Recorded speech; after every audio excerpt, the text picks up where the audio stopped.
Hello, good evening, everyone. Welcome to virtually Conway Hall, our regular series of talks called Ethical Matters. If you're not familiar with Conway Hall at all, we are an educational charity in a sense. We're here to promote ethical thought and ideas and talks that hopefully encourage people to think of better ways of living. We do that in lots of different ways. And we have been online, broadcasting from various places, mainly a shed in southeast London since April. Welcome. We exist to put these talks and make these available to the public. If you haven't donated for this talk, do please consider doing so because it funds what we continue to do. Before I introduce Sarah Williams, quick couple of notes on how the talk will run. Once I finish speaking, Sarah will come on. She will speak for about 45 minutes or so. If you have a question for Sarah, do please put it into the Q&A box that is in the bottom of Zoom, or stick it in the chat. And then if you want us to, we can open up your microphone and you can ask your question directly of Sarah. If you don't want to do that, just let's say no microphone, please read out or whatever in your message, and we can read it out and you can get your answer that way. But we do encourage people to speak to our speakers because otherwise it's just us speaking. I think so. That's pretty everything. We're going to open your microphone, not your cameras. Don't worry, just microphones. And if you are of a tweeting persuasion, tweet at Conway Hall or use our hashtag Ethical Matters. So really pleased to introduce speaking on data action, on how data and cities and other things that I particularly get excited about. And she's Sarah Williams, who is a Associate Professor of Technology and Urban Planning at the MIT School of Architecture and Planning, where she's also the Director of the Civic Data Design Lab. She's trained in geography, landscape architecture and urban planning, and she was named one of the top 25 leading thinkers in urban planning and a game changer by Metropolis magazine. So speaking on data action, how it can make things better, please welcome to your living rooms or your kitchens and to Conway Hall, Sarah Williams. How are you? Great. So happy to be here virtually. Of course, I wish I was there in London with all of you. But yes, I really want to thank you for inviting me to join you today, and I look forward to speaking with you.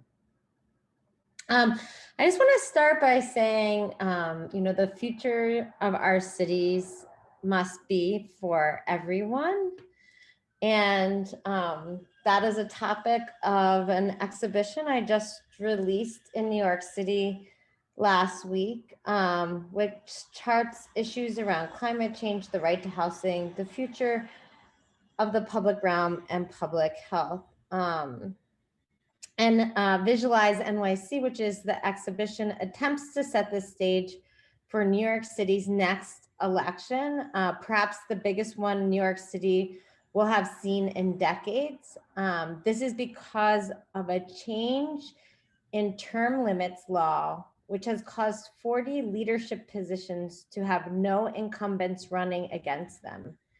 New York City is set to have a completely new leadership. And my research lab, the Civic Data Design Lab, has been working with the Center for Architecture over the last year to develop data visualizations, which we hope communicate what's at stake for the next election.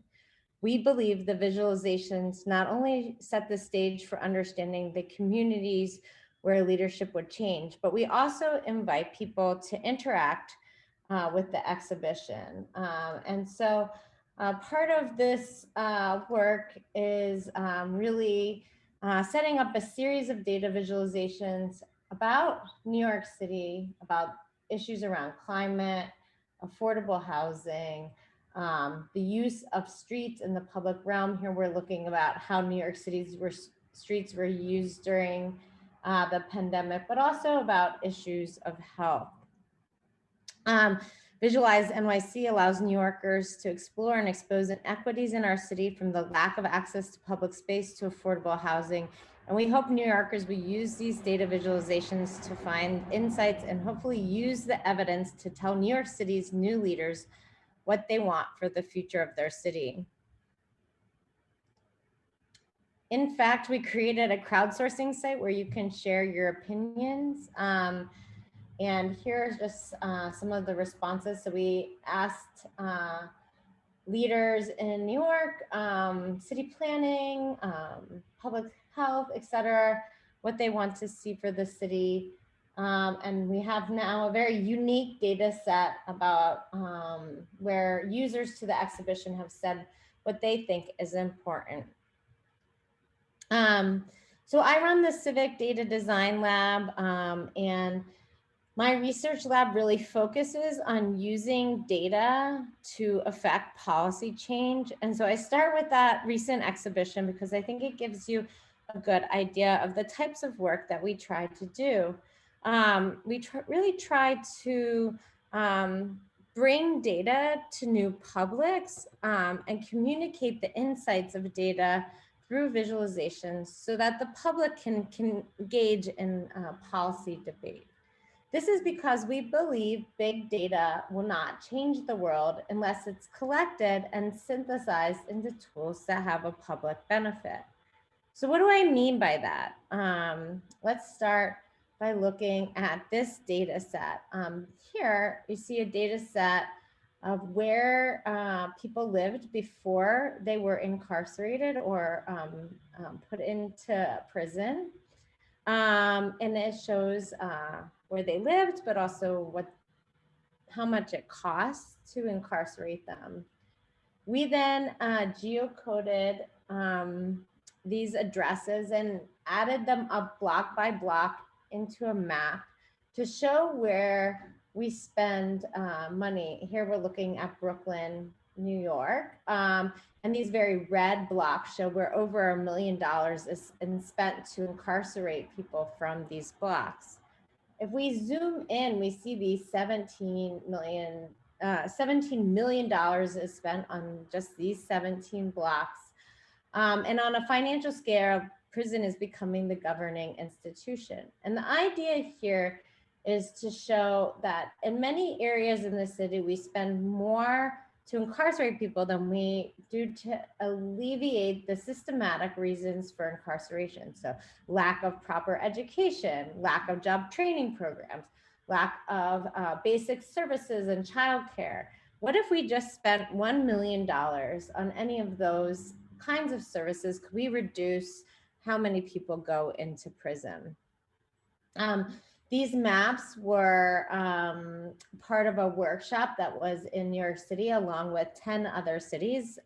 We had New Orleans, New Haven, even Kansas City as part of the exhibition. And then we asked people from that area, Brownsville, New York, to come in and look at their community and ask what they would do if just $1 million of that dollars was spent on the community. And here we're looking at a conversation between people in Brownsville, people from the city planning office, people from criminal justice reform, healthcare providers, thinking about how that money might be allocated to improve these communities rather than sending many of them to prison.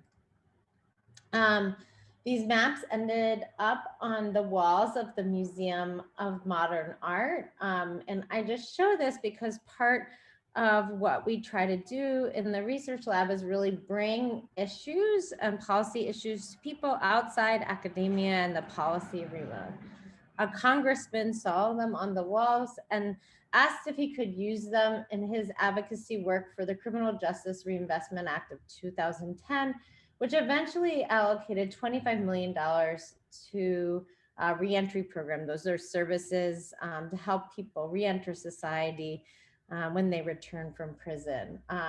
And so while we know that's just a drop in the bucket when those 17 blocks, there's over 17 million spent every year, it is showing a way in which these data visualizations had an impact on policy.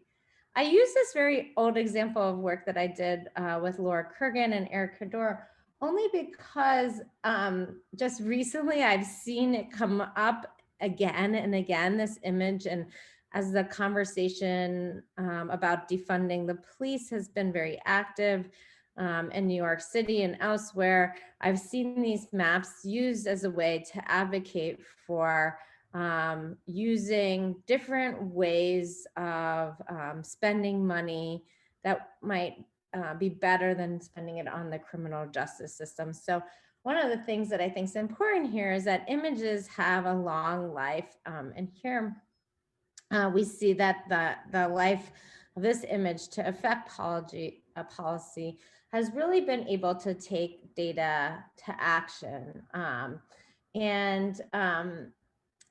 Data action asks advocates of big data, like all of us, to rethink the way we work with data for policy change. And at the heart of data action is the idea that we need to build teams of diverse experts who employ their specialities towards bringing new insights to data found in the public. It's the topic of my book, and while we're all here today, and in fact, my book is just being released or will be in bookstores tomorrow. I'm super excited to have that. And I hope that data action will allow others a guide for how to do this work. Data action really started from the premise early on with the reality that in the last decade, we've created unprecedented amounts of data, which is only set to increase by tenfold, largely by private companies such as this data set from Google's autonomous vehicles, which is capturing a whole nother world as it moves through the landscape. And while not all of it's closed like this example, the previous example, all of the excitement from civic hackers to consulting groups like McKinsey and Google Sidewalk Labs, who set up a whole arm to apply data to cities, left a little pain on my side. That many groups did not know the ways in which data intentionally or unintentionally can cause harm. And while criticism began to mount from academics about the potential of misuse of data, I found we needed to explain to data enthusiasts, my MIT students alike, the ways in which we could use data ethically and responsibly to improve the world. So while these academics such as Virginia Eubanks and Kathy O'Neill really helped to point out the ways we use data improperly, what are the ways in which we can use it for good, but ethically and responsibly? So how do we as data analysts do that? So I decided to develop data action, which I believe presents a corrective to standard data practices by acknowledging that data represents the ideologies of those who control its use. Data action at its heart was developed for data enthusiasts and novice, civil hackers, urban planners, policy experts to provide guidance for using data ethically and responsibly. Data has often been used and manipulated to make policy decisions without much stakeholder input, and data action advocates for big data analytics to rethink how they work with data to make the process more responsive to the people their work affects. So to explain this, I really start the book, or the first chapter of the book, by framing the fact that big data for cities is not new. And I position the reader within the larger narrative by providing a historical account of the ways those in power have used data to shape our cities, how they have reinforced structural racism, and how data has helped enforce the marginalization of various populations. At the same time, I illustrate the many benefits that analyzing data provided to society, such as establishing social services and stopping the spread of disease. The juxtaposition of these two outcomes provides a reminder that the person analyzing the data defines its use. So I'd like to ask all of you a question, and this is really taking tidbit or a fact out from my chapter. And this one is particularly relevant to UK. And so many of you have heard of recent interest in open data and its ability to spur innovation. But this is not the first time open data has helped create innovation in cities. Can you guess another time in history we had an open data movement? And just go ahead and add it to the chat.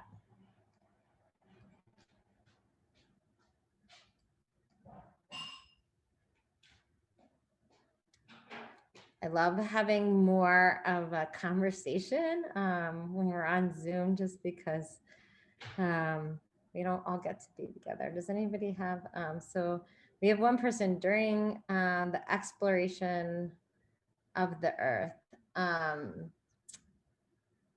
That's an interesting example. The foundation of the rural society, but that's not necessarily cities. I see from the census, that's a great example, particularly in Britain, it's a good example. The Doomsday Book is definitely a great example, like going even further back, although I don't know if the Doomsday Book was open to everyone. So if you're not familiar, the Doomsday Book was kind of a property record for all of Britain. County tax purple, the ordinance survey are some other ideas. These are all wonderful ideas. I would say that perhaps the first open data movement, or maybe not the first, but one of the past ones, because certainly each one of these you guys mentioned is an example, goes back to the first industrial revolution. And it's during that time that, this is an image of London, but it's during this time that we experienced explosive populations in the city. And that explosion caused us to be very curious about the urban poor. And I would say Prof. William Farr, Britain's first chief statistician from 1851 to 1871, might be the first open data czar. He did control the census, as somebody noted. Oh, you guys can't see the examples being posted in the chat. I'm just trying to relay them. I think I've gotten most of them, but people are also saying Charles Booth, and then also one that I didn't mention was council tax property valuation, ordinance survey as other ones. But I would say William Farr, and so this goes back to somebody who said the census, who was really in charge of Britain's census, but also really helped to generate many, many more vital statistics in Britain. You know, he and his colleagues helped to found many of British first statistical societies. And those statistical societies helped do a number of different things. William Farr, for his own part, did a lot of work understanding public health issues and sanitation issues. Edward Chadwick, one of his colleagues, did a report on the sanitary condition of the London population. And then John Snow, who many of you must be familiar with, worked on the Broad Street pump map. And I think, you know, a lot of the work that was happening around this time was really in response to the explosion of cities, to try to understand it and to understand it through data. But also that at that time, you know, before this time, data was largely only available to many of the richest population, or like the noble population. This is when it starts being available to, say, more of a middle class, and that these statisticians began to work with this data set. And William Farr really believed in trying to open that data up more far and wide for analysis. Ultimately, Chadwick's report on the sanitary condition of the laboring population helped to create sewers and our modern sewers and sanitation system, as well as the work of John Snow that looked at the Broad Street pump and the numbers of cases of cholera. But as somebody in the audience mentioned, Booth was also very important during this time as well, but perhaps much later than these, more around the turn of the 20th century, when he created the first maps of London's poverty or conditions of housing in London. And many of these maps were used for complete redevelopment of whole portions of London. And this shows London's first social housing project. The Boundaries States was largely redeveloped, created by evidence from Booth's maps.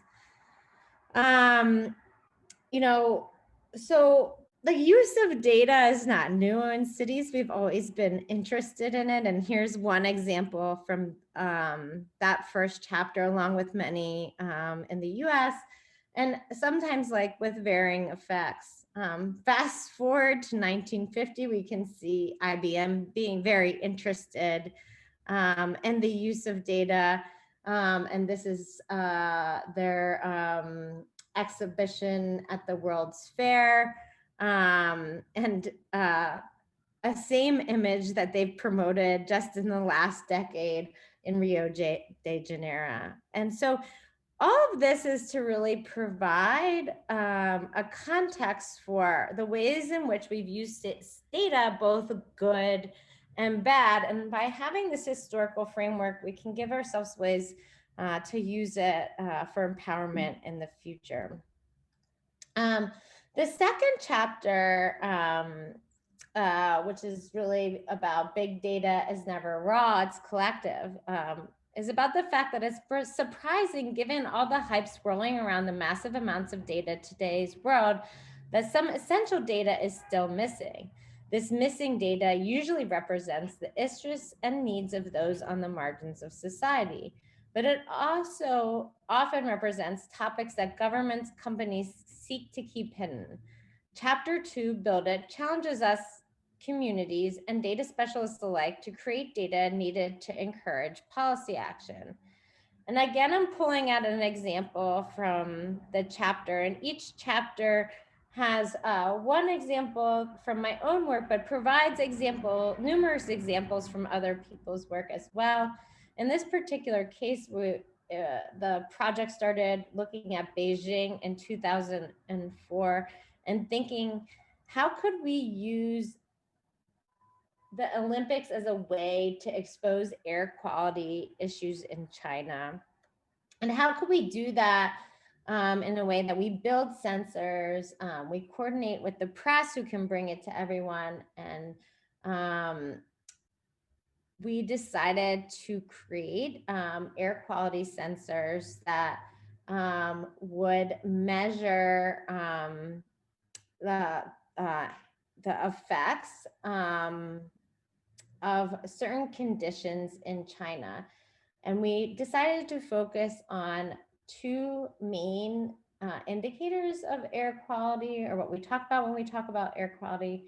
One being particulate matter, and we focused on that because it's the thing that the athletes would have trouble with their health.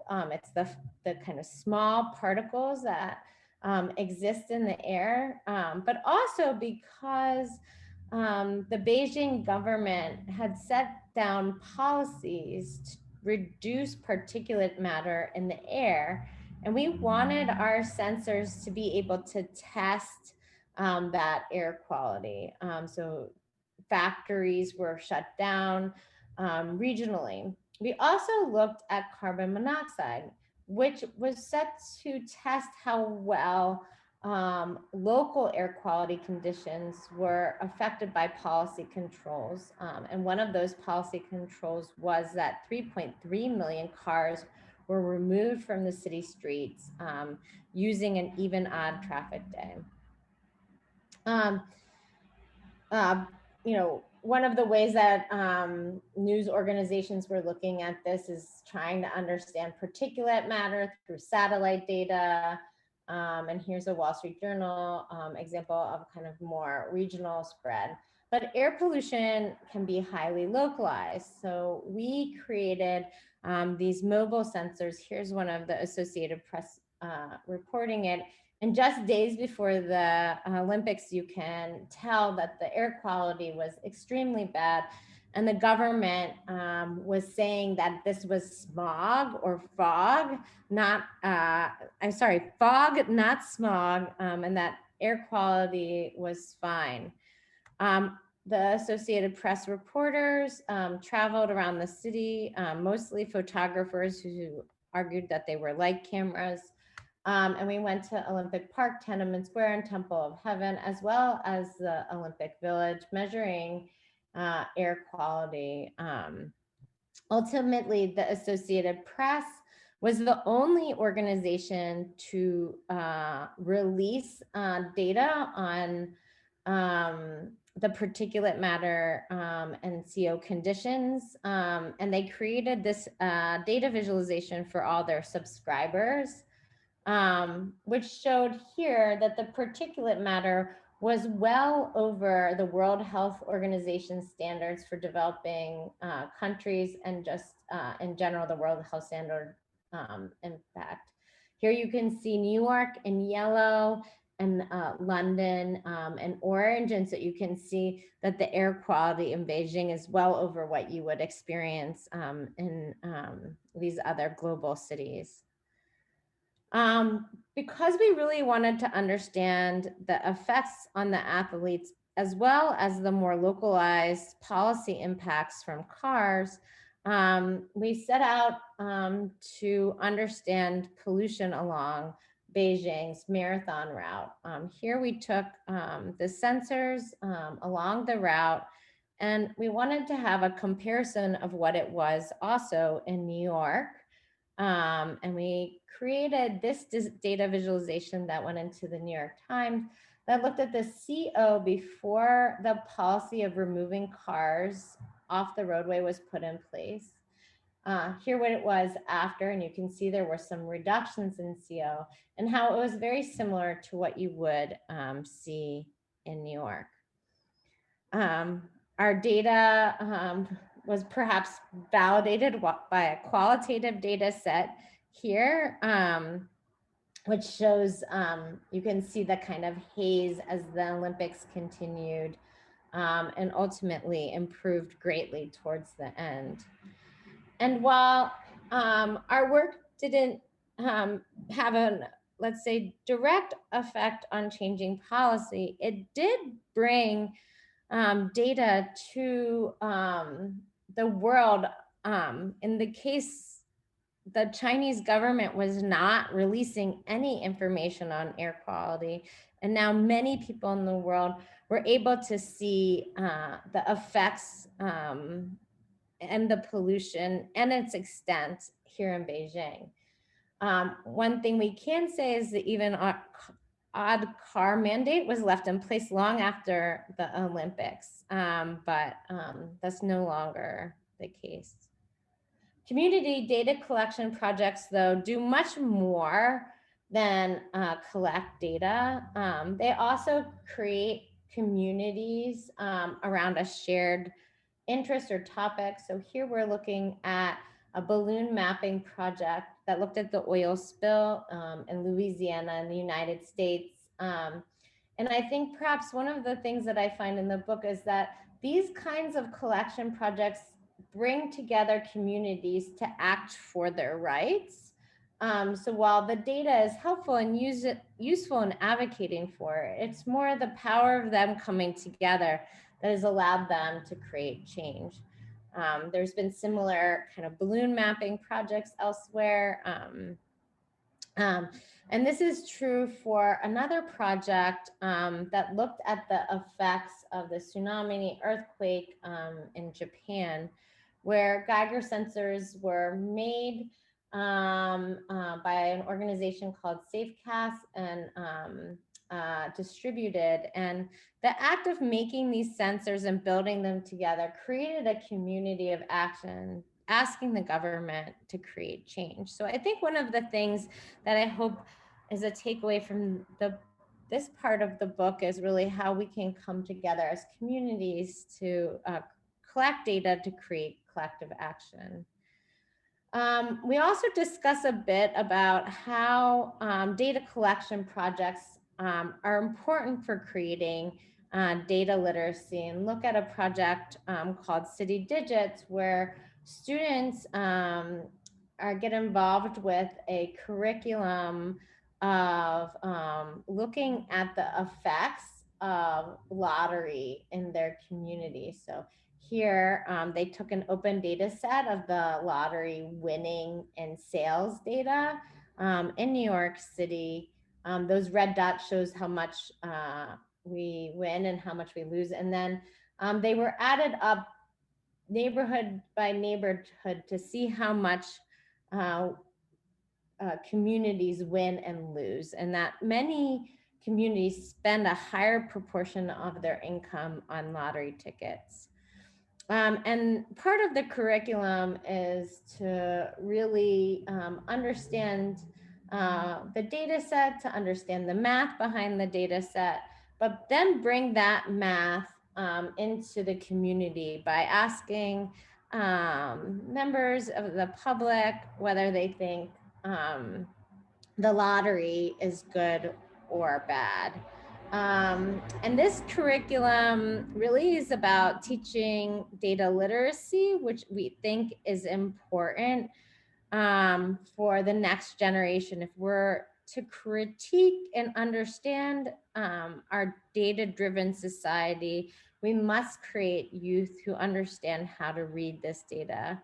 I just should note that many of the students involved in this project then got involved in teaching math teachers how to use this curriculum.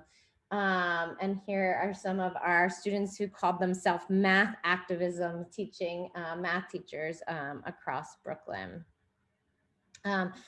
Again, a lot of the work that we do, we present to larger public. So this particular project was in the Cooper Hewitt Museum in New York, showing examples of the way that we can use education to inform policy change.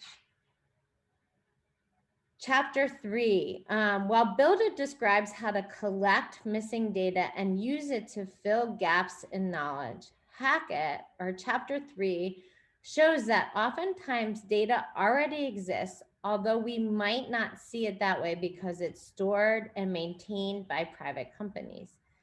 In some countries where data is tightly controlled by government who produces it, privately owned data is the only data that exists for openly analyzing the dynamics of our lives. This third chapter argues that we ought to be creative in the ways that we obtain data to answer important questions about society. Nonetheless, acknowledging that data acquired for one purpose and applied towards another holds numerous ethical concerns that must be considered.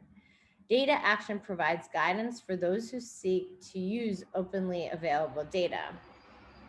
So, because I like to tell stories with data, again, we'll look at a tidbit from this chapter, which focuses on this phenomenon of ghost cities. And if you don't know what ghost cities are, they are vacant, largely vacant housing projects in China. And mapping where these are can identify risk in the real estate market. Think of them as maps of the foreclosure crisis before it happened. And data about vacant developments, though, are not widely available by the government. Unlike our open data movement, the Chinese government doesn't have something similar. So we thought, how could we find this vacant areas? And we decided to use the idea that thriving communities need restaurants, schools, groceries, and they need amenities. And if we could create a model that looks at access towards amenities, we might be able to identify where these ghost cities are.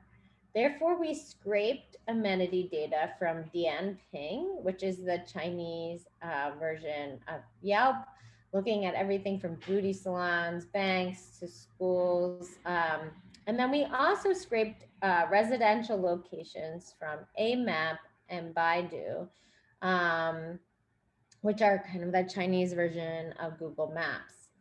We overlaid a 300 by 300 meter grid.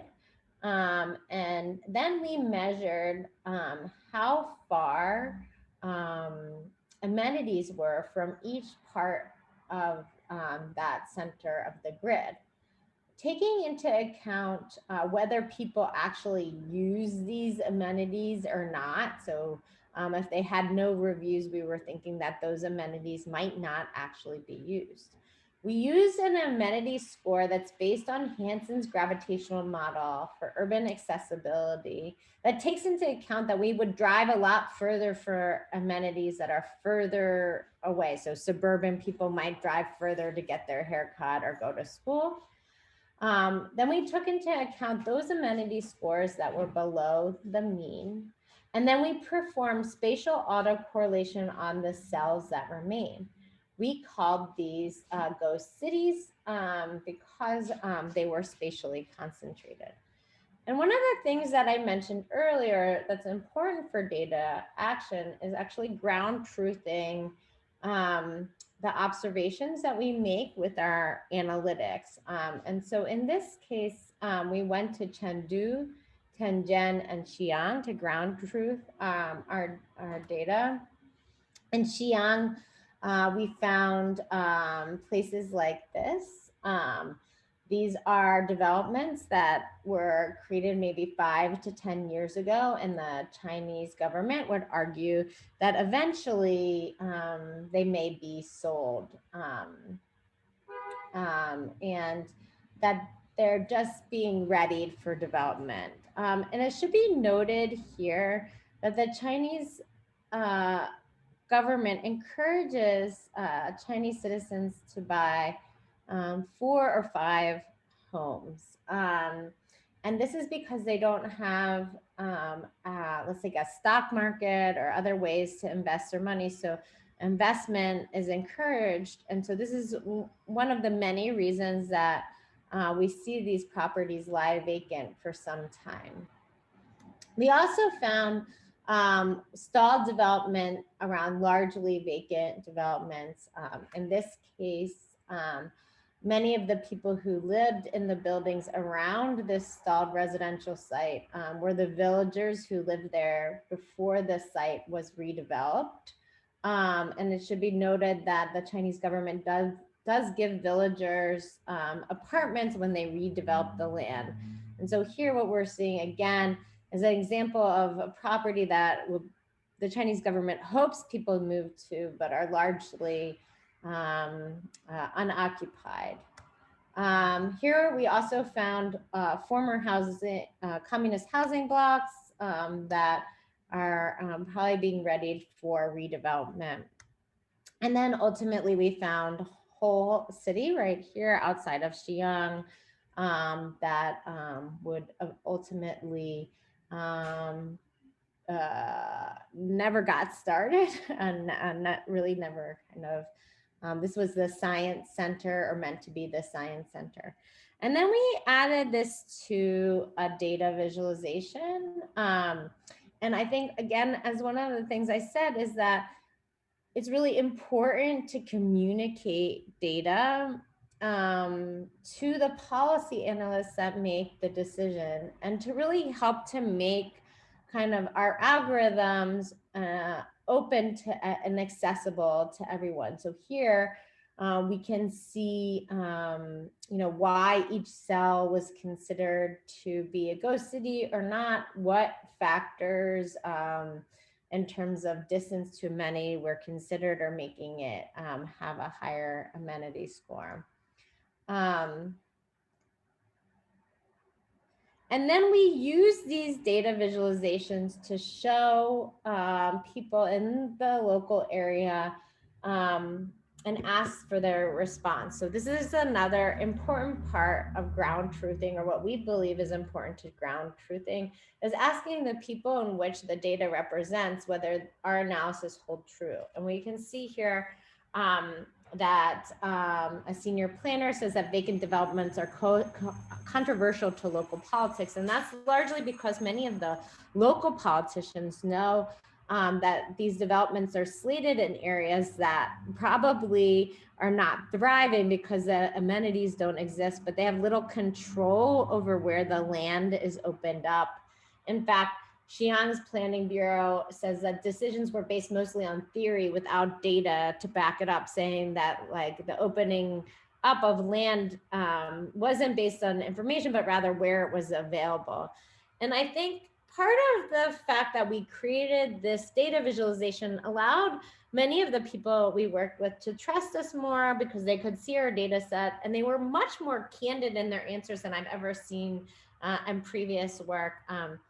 This real estate developer talked about how the burst of the real estate bubble will carry irreversible impacts on residents who buy mortgages. And one of the things that he was talking about is many of these properties, if they don't get bought, their loan comes from the government, because the bank and the government are the same thing. And the bank and government need their money back. So they often open up new land, give these developers a loan for that land so they can pay back their previous loan. And so it's becoming a bit of a Ponzi scheme of sorts. We spoke to academics that said the mismatch between supply and demand geospatially is a big problem, and that addressing the supply is looming ahead. And ultimately, we hope that we've created maps that identify the foreclosure crisis before it happens and shows risk in the Chinese real estate market. Here we see,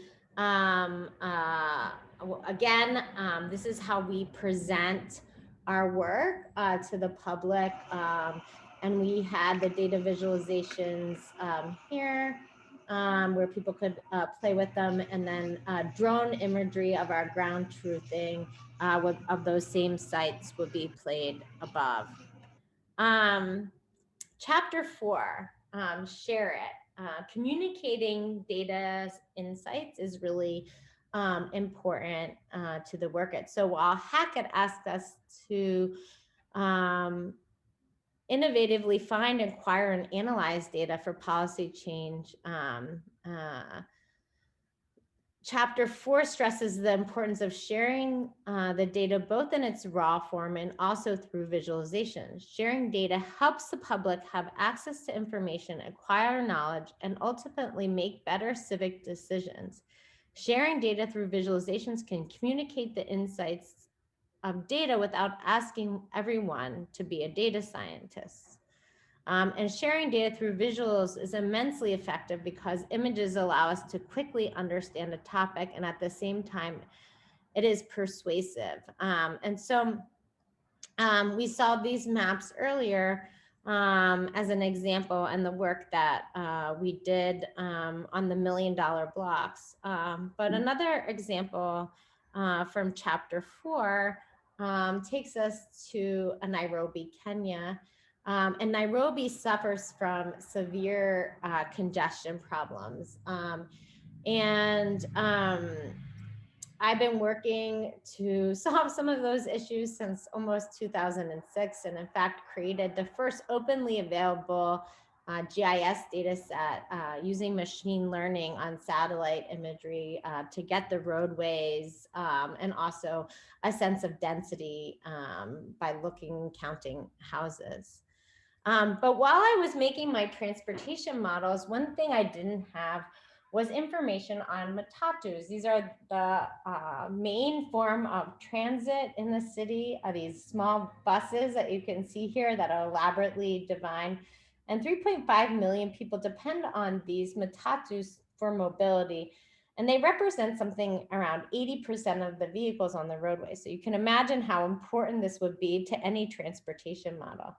As I set out to find out where this data was, and I asked people how they, figured out how to get around the city. And many of them just said they asked their local matatu driver. So it was clear there wasn't a map existing, even in paper form, that allowed people to get around the city. So I thought, how could I create raw data for my model, but data that everyone could use and build upon? And we thought, could we leverage the ubiquitous nature of cell phone use in Nairobi, Kenya, to capture data on the informal transit system, which most citizens depend upon? So we worked with the University of Nairobi to create an app that allowed us to capture data along the matatu routes. Here you can see one of the students using the app and also kind of verifying it with a GPS unit.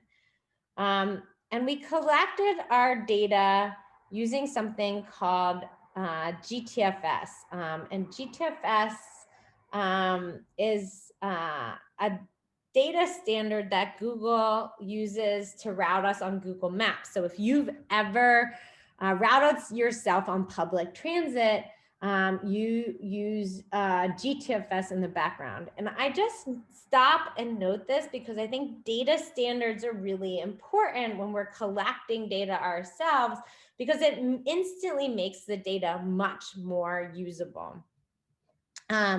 So a GPS file is really just something that comes in with a latitude and longitude point. It gives you information about the stop name and where it's connected to. And you can see here, it begins to build the streets of Nairobi. But as I mentioned, we wanted to create something that was useful for our model, but also useful to everyone. And so we began to think about how to visualize this data and pull about the complexity of the many overlapping routes. Ultimately, we decided to create something that you might see in London or Paris or in New York that looks like a stylized map with major landmarks and routes. And here you can see the final map that we created. And then we asked the drivers and owners of the matatus to actually help us edit the map. And you can see them here actually seeing that there's not a lot of routes in the northern part of the city, and they're instantly using it to plan. We held workshops with city government and officials, and ultimately the maps went viral in newspapers as inserts and on the internet. And one of the things that I like to stop and talk about here is how can we measure the success of an open data project? And that's when others leverage our own data for their own policy change. And here, I was really excited when the government invited us to a press conference where they made it the official map of the city. And I think this is important to note because while they were largely disengaged with the process all along and didn't understand the impact of data, once they could see the map, they saw the importance of it, but they also trusted our results because we included them all along the way. Because we made it in a data standard such as GTFS, it became the first informal transit system available in Google Maps. And so here you can see you can route now your matatu if you go to Nairobi. The power visualization here is really important. This map is not actually our map. It's a copy of our map that was used by the World Bank for their proposed bus rapid transit system, which allocates dedicated lanes to buses. And they use the popularity of our visualizations of the map to help create create support for their project. We held hackathons, and there's now over 10 apps that use our data in the back end because of this GTF data standard. And semi-formal transit provides mobility around the world not just in Nairobi, but in other places. And our work has spurred and inspired places from Annan to Managua. And now we have over 46 cities that are part of our network of mapping this data. And we've created a global network with centers in Africa and Latin America, and more recently have done a project mapping these data sets in Santiago. And here, using a very similar process of collaborating with the local universities, the drivers, to develop a data set and map that we hope creates change for the city. And this is here the head of the Conchos union. They're not called Matatus in Santiago in the Dominican Republic, but Concheros union, and the union leaders as well as the government supported this data, which is now also in Google Map.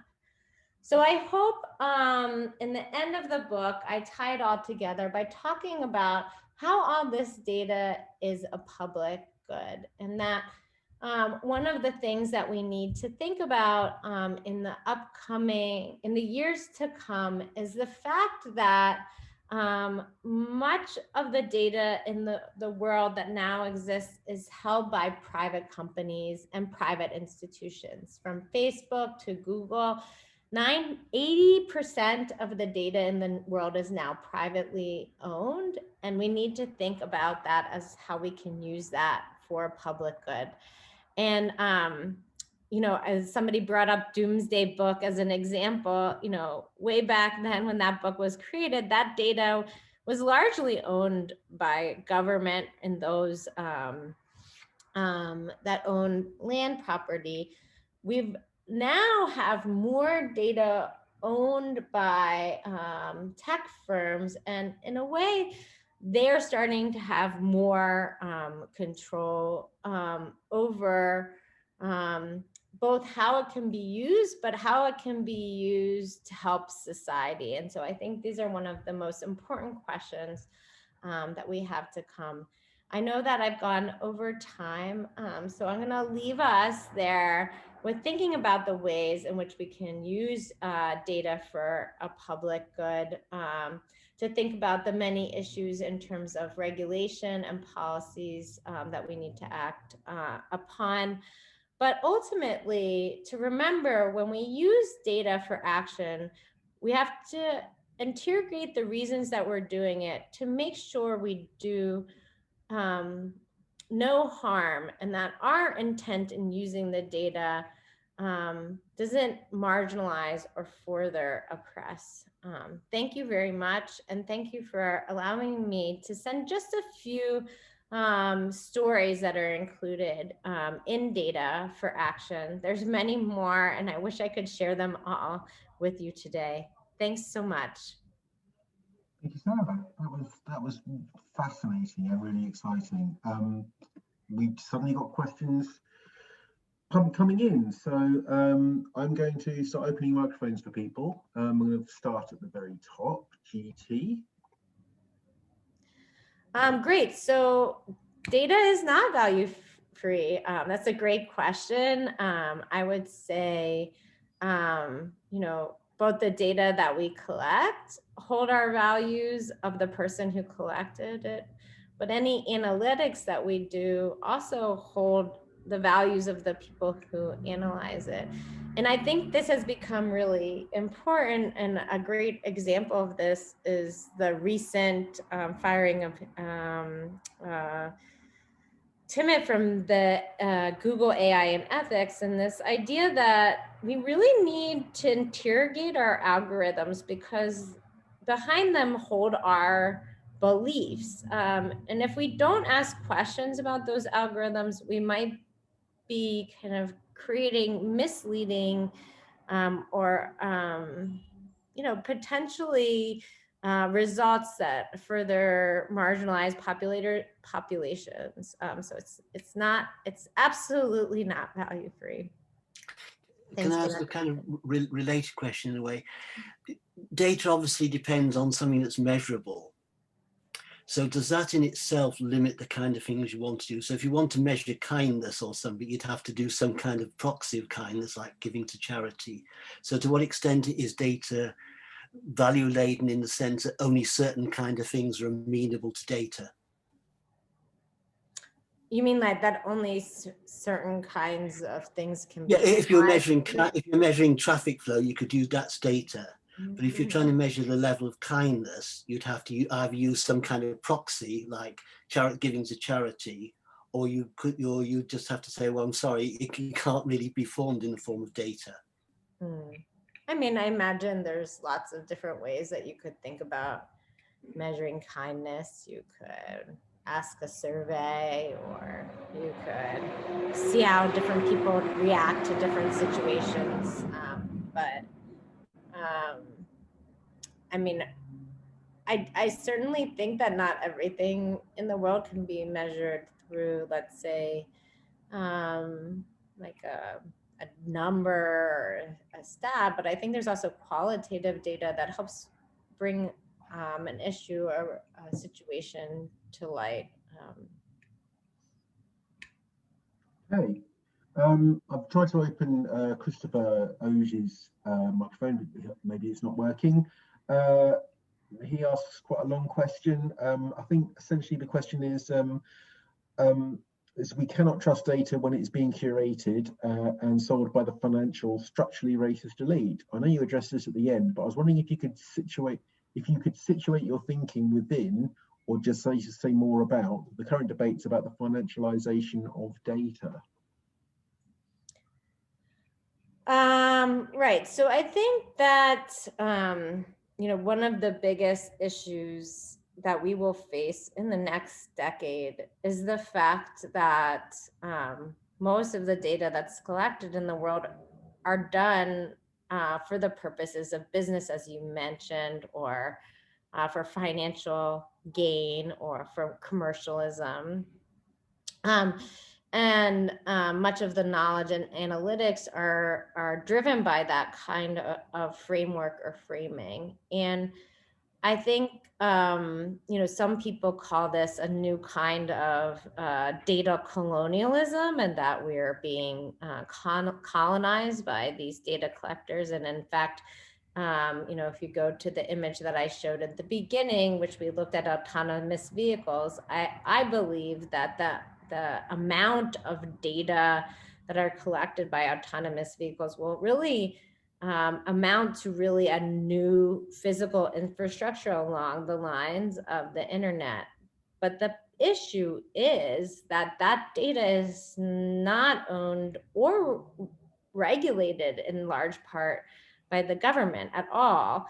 And I think that we absolutely need to work towards having a better understanding of the kinds of controls that we need to put in place in order to make sure, let's say, first, the infrastructure, that will be driving our world in the next decade has some kind of public control. And I would argue it's maybe very similar to, let's say, electricity at the turn of the century, where we have a private organization that needs I'm sorry, are you guys having trouble hearing me? No, not at all, not at all. Oh, okay, sorry, just saw something in the chat. Okay, good.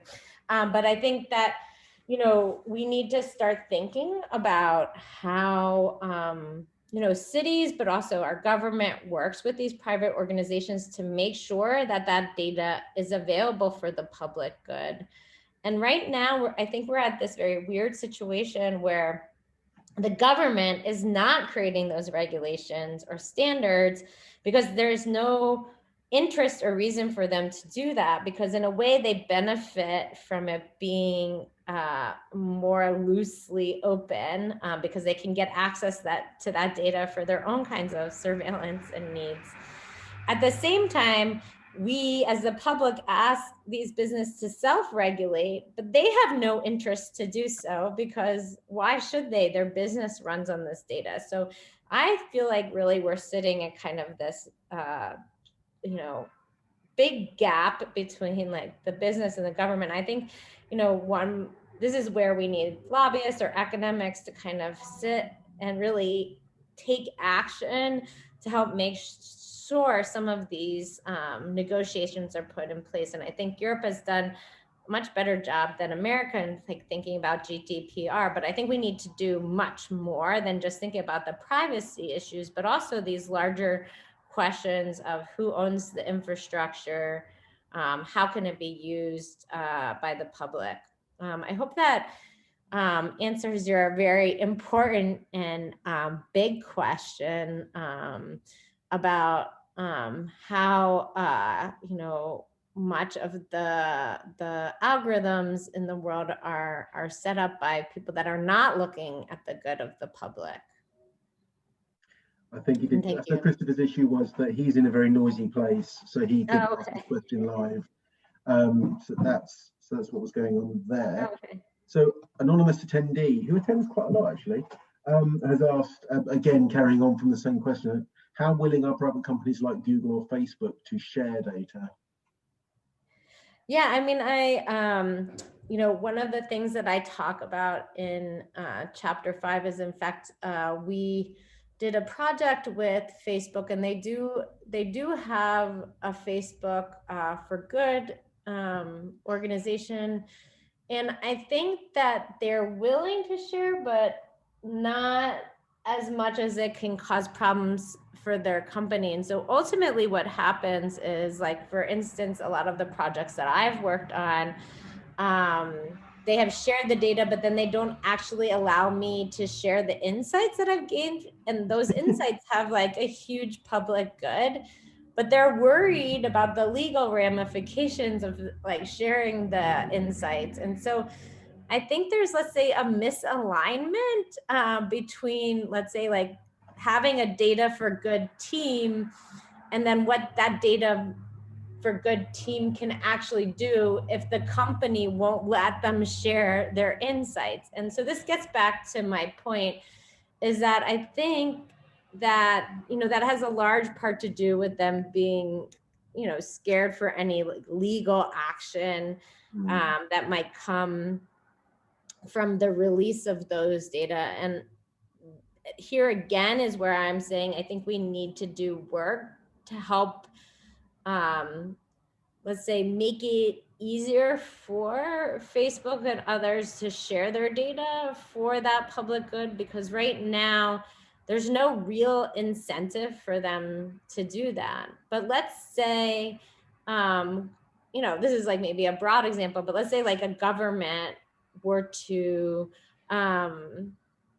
say to run in our country or to operate in this country, you need to share a certain amount of data for that public good. And of course, like all of those privacy issues need to still be in play, right? Like the data needs to be aggregated to a point that it protects the privacy of people, but it still can very much well be used to tell really important things, specifically in places like Africa where no other data exists, but that data that is collected about populations and so forth coming from Facebook. Okay, obviously, people are very concerned about what happens with their data at the moment, which makes sense in a lot of ways. There are no other questions. I was just wondering, when I saw one of your slides that had a little thing marking great bagels here, or hipster apocalypse. Has anything, and I'm not, don't worry if there's no answer to this, but has anything quirky like that sort of surprised you? So, like something unexpected evolved from the data of looking from a city? Oh gosh, data surprises me all the time. But then sometimes I'm just surprised that I wasn't aware of it before. So like a great example is a project I worked on with Getty Images. So we scraped all the images from the Getty image database to try to understand kind of the domains of arts and culture in New York City. So we just scraped images where photographers went to, let's say, events, or arts events or entertainment events. And what we found were things like Rockefeller Center or Times Square, like places New Yorkers wouldn't really think of cultural centers. And that's largely because those were places where marketers had the money to spend to market their products. So not the smaller venues or the kind of more hip places. And like, of course we should have known this because our data was biased, right? If we're looking at only the large events in New York City, we're only looking at, you know, those places where people have spent money, places where they want to be associated with the cachet of Rockefeller Center and Times Square, not necessarily the kind of more local venues. And so what we were really getting is impression of media in the city, which we should have known because it was a database curated by a media outlet, than the kind of smaller arts and culture scene in the city itself. Yeah, okay, that makes sense. Yeah, kind of sad. Oh, we've got one more question pop up. It's GT again, so we'll finish and end on GT. Okay, sure. Do you think the power of data reflects the importance, particularly Western society gives to measurement and objective facts?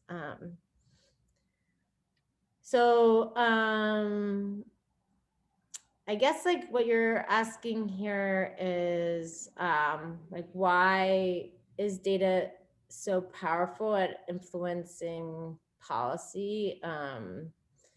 And I would say absolutely it has to do with you know, the idea of that it might be objective or true or associated with fact. And I think that is, you know, probably the most problematic aspect of data, right? Is that because we believe it to be associated with fact, then we, you know, believe anytime that people use data that it's true. And I think what's gone on, at least in the United States in the last 4 years, is we have lots of data that's untrue, just wrong, or just in fact lies. And that's its own data. And we, you know, associate data with fact or truth. And so, you know, many people are believing